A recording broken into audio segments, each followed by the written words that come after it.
Dennis, the last time we talked, we discussed the French elections, and Le Pen, meaning the far right, were leading in the first round. The second round was held this weekend. So what was the result? Actually, that's where it gets confusing. Because if you look at our media and international media, it seems like the left parties won.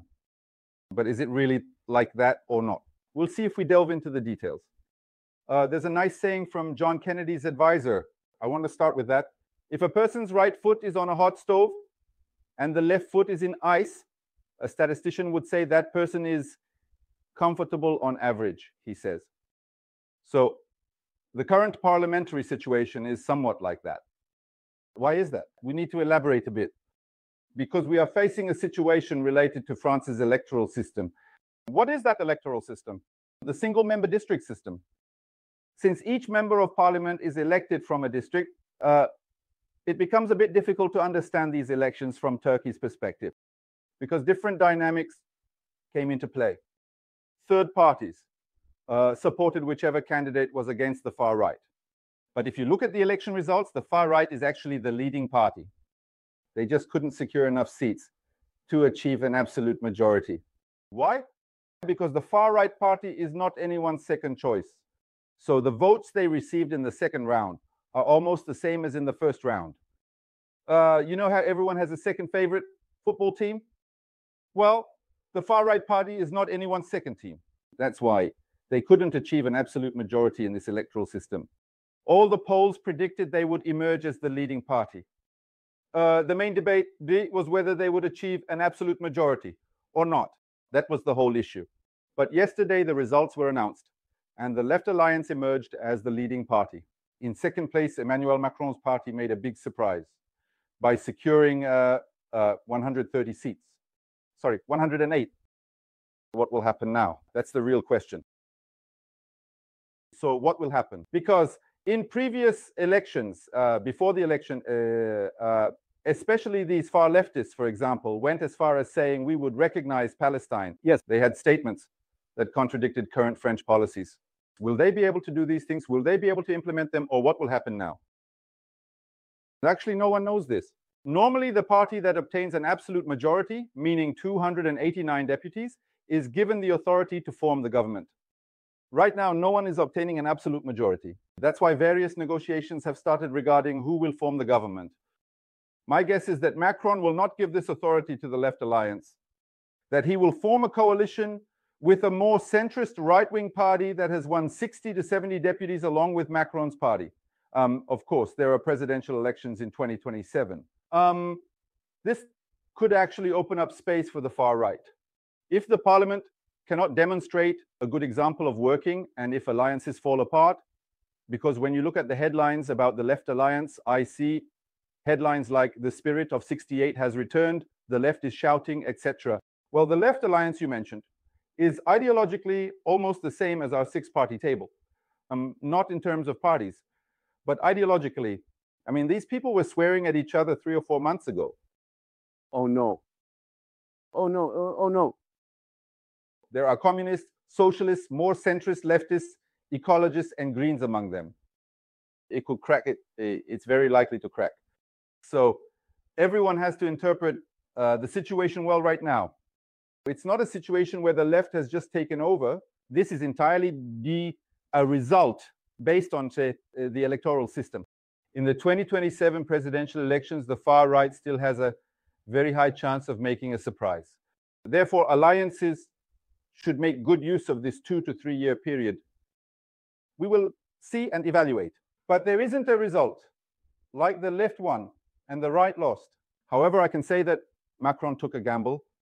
He played a gamble, you know. Macron should be evaluated like this, of course. A leader who became the president of France in 3 months at the age of 40, without a party, without money. He doesn't make decisions on a whim. He knows well what he's doing when he gambles. And the outcome we faced proves this. Therefore, he has gained a significant advantage right now. Well, thank you very much, Deniz. Appreciate it. There are a lot of flight delays these days. I don't know if you're aware. Are you wondering why? Sometimes I wonder too. I mean, you go there and suddenly there's a 2-hour delay. Oh no, especially if it's Anadolu Jet, then it's a disaster. I find it hard to understand this. Has it become a jet now? It used to be Anadolu Jet, now it's a jet. Now we have an international company like Turkish Airlines, a flag carrier we are proud of, carrying our country's flag, well-managed, profitable, and an international company. It seems to be very well managed, from what I can see. But how is it that a jet is managed so poorly? Or the complete opposite. I mean, customer relations are zero. I mean, a plane is delayed, you inform, you say something, but nothing. I won't even get into the condition of the plane itself.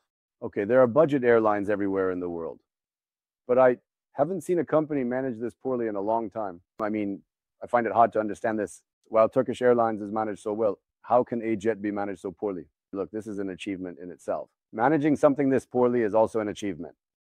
Now, I did a little investigation. I asked, why is a jet like this? They said, well, a jet has as many delays as Pegasus does. These days, a jet is taking a beating from the opposition because it's somewhat connected to Turkish Airlines. If you look at it, the rates are the same. I don't know if it's true. I couldn't compare that much, but I came across an article by Burcu Durmuşoğlu. She wrote an interesting piece and says that the reason for the current and flight delays is related to air traffic controllers. Now, you know, there's a place called the Tower. Air traffic controllers work in the Tower. These people are doing the most stressful job in the world. Now, aviation rules are a sector written in blood. And if you ask which is the most seriously conducted, most institutionalized international business in the world right now, I would say it's the aviation sector. Because no matter where you fly in the world, there are standards. Those standards are determined and implemented globally, agreed upon worldwide. Now, these air traffic controllers manage the traffic of planes landing and taking off at an airport. It's like you come, you're next, you land, you take off, you come. And now, even the smallest mistake means the loss of hundreds of lives. I mean, putting aside the financial aspect, they actually work within an international framework, no matter where in the world they work, whether it's in Dubai, Los Angeles, Asim, or Istanbul. There is a revenue model. Money is collected from airline companies and sent to these countries. In Turkey, it is sent to the state airports. From those countries, the money is given to these workers. Except in Turkey, state airports are cutting this money. We don't know why they are cutting it. But air traffic controllers who want to claim their rights have said, if that's the case, then we won't take any initiative.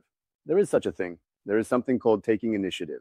So let's say, under normal circumstances, you say every plane will land here every 10 minutes. But one plane lands and another plane approaches, and it still has 10 minutes left. You could land it in 5 minutes if you take the initiative, but you say, I'm not taking the initiative. I'm following the rules, 10 minutes. Now, if you take the initiative, the global situation shows that these controllers can land and take off many more planes. But they are in a kind of passive resistance because they are rightfully seeking their rights. And they say, then we won't take the initiative either. The air traffic controllers in Turkey. Now, as I mentioned earlier, Eurocontrol, the European Organization for the Safety of Air Navigation, is a non-profit organization. They actually pay these people's salaries, but why does the Turkish government cut this earned money? I mean, I'm not talking about taxation, but why do they make deductions? Why, I don't know. Don't they pay the same amount to the person in the Dubai Tower as they do to the one in the Istanbul Tower, even though it comes from outside?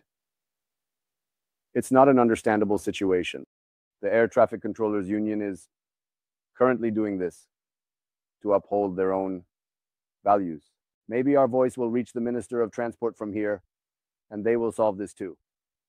I mean, why are you deducting this money, brother? Just give the people the money they deserve. I think one of the reasons for the current delays is also this.